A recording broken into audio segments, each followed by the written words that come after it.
Wisest person I ever met in my life, a third grade dropout. Wisest and dropout in the same sentence is rather oxymoronic, like jumbo shrimp.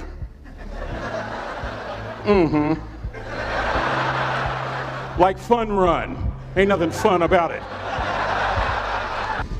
And it's not oxymoronic for me to say third grade and dropout. That third grade dropout, the wisest person I ever met in my life, who taught me to combine knowledge and wisdom to make an impact, was my father. A simple cook.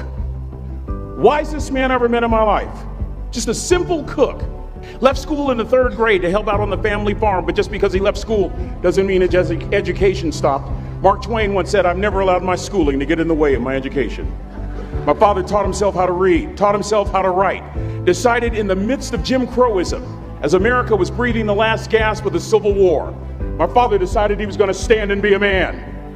Not a black man, not a brown man, not a white man, but a man. He literally challenged himself to be the best that he could all the days of his life. I have 4 degrees. My brother is a judge. We're not the smartest ones in our family.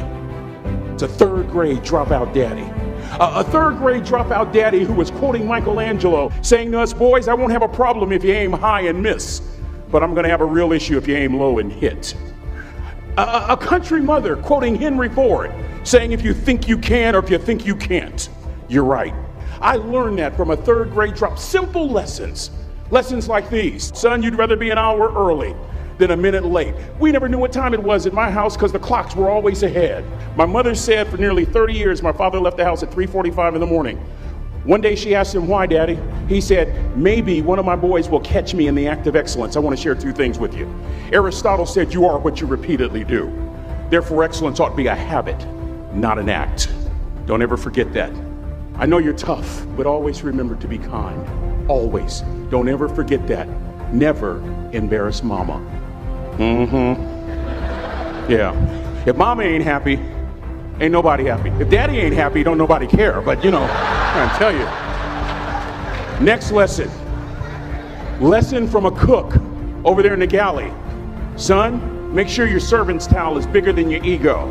Ego is the anesthesia that deadens the pain of stupidity. Y'all might have a relative in mind you want to send that to. Let me say it again. Ego is the anesthesia that deadens the pain of stupidity. Pride is the burden of a foolish person. John Wooden coached basketball at UCLA for a living, but his calling was to impact people. And with all those national championships, guess what he was found doing in the middle of the week? Going into the cupboard, grabbing a broom, and sweeping his own gym floor. You want to make an impact? Find your broom. Every day of your life, you find your broom. You grow your influence that way. That way you're attracting people so that you can impact them. Final lesson. Son, if you're gonna do a job, do it right. I've always been told how average I can be. Always been criticized about being average. But I want to tell you something. I stand here before you, before all of these people, not listening to those words, but telling myself every single day to shoot for the stars, to be the best that I can be. Good enough isn't good enough if it can be better, and better isn't good enough if it can be best. Let me close with a very personal story that I think will bring all this into focus.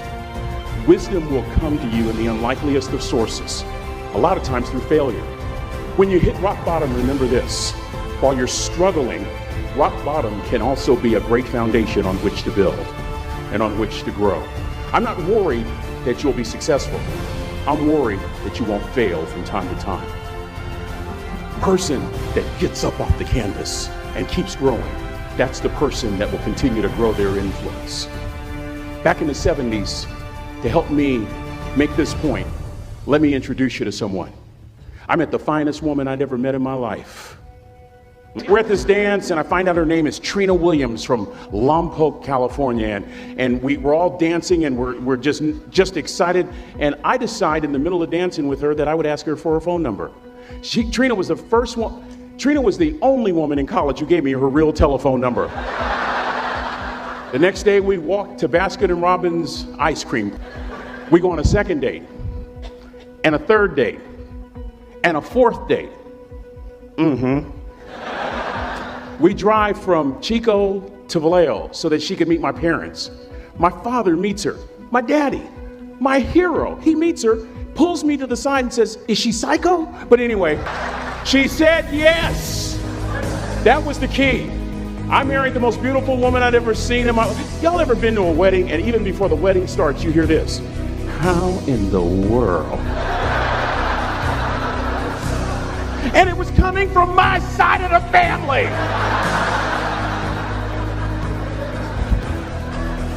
We get married, we have a few children, our lives are great. One day, Trina finds a lump in her left breast. Breast cancer. 6 years after that diagnosis, me and my 2 little boys walked up to mommy's casket.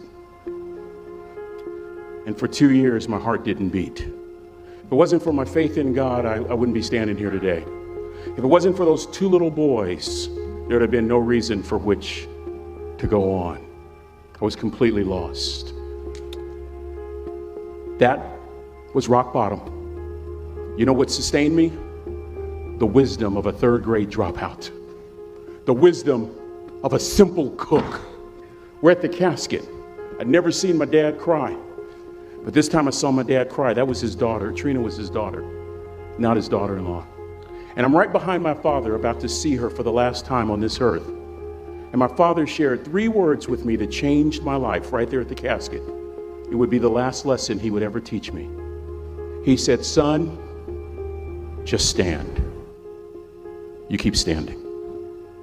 You keep standing, no matter how rough the sea, you keep standing." And I'm not talking about just water. You keep standing. No matter what, you don't give up. And as clearly as I'm talking to you today, these were some of her last words to me. She looked me in the eye and she said, "It doesn't matter to me any longer how long I live. What matters to me most is how I live." I ask y'all one question, a question that I was asked all my life by a 3rd grade dropout. How you living? How you living? Every day ask yourself that question, how you living? Here's what a cook would suggest you to live this way. That you would not judge, that you would show up early, that you'd be kind, that you'd make sure that that servant's towel is huge and used, that if you're going to do something, you do it the right way. That cook would tell you this, that it's never wrong to do the right thing, that how you do anything is how you do everything. And in that way, you will grow your influence to make an impact. In that way, you will honor all those who have gone before you, who have invested in you. Look in those unlikeliest places for wisdom. Enhance your life every day by seeking that wisdom and asking yourself every night, how am I living? May God richly bless y'all. Thank you for having me.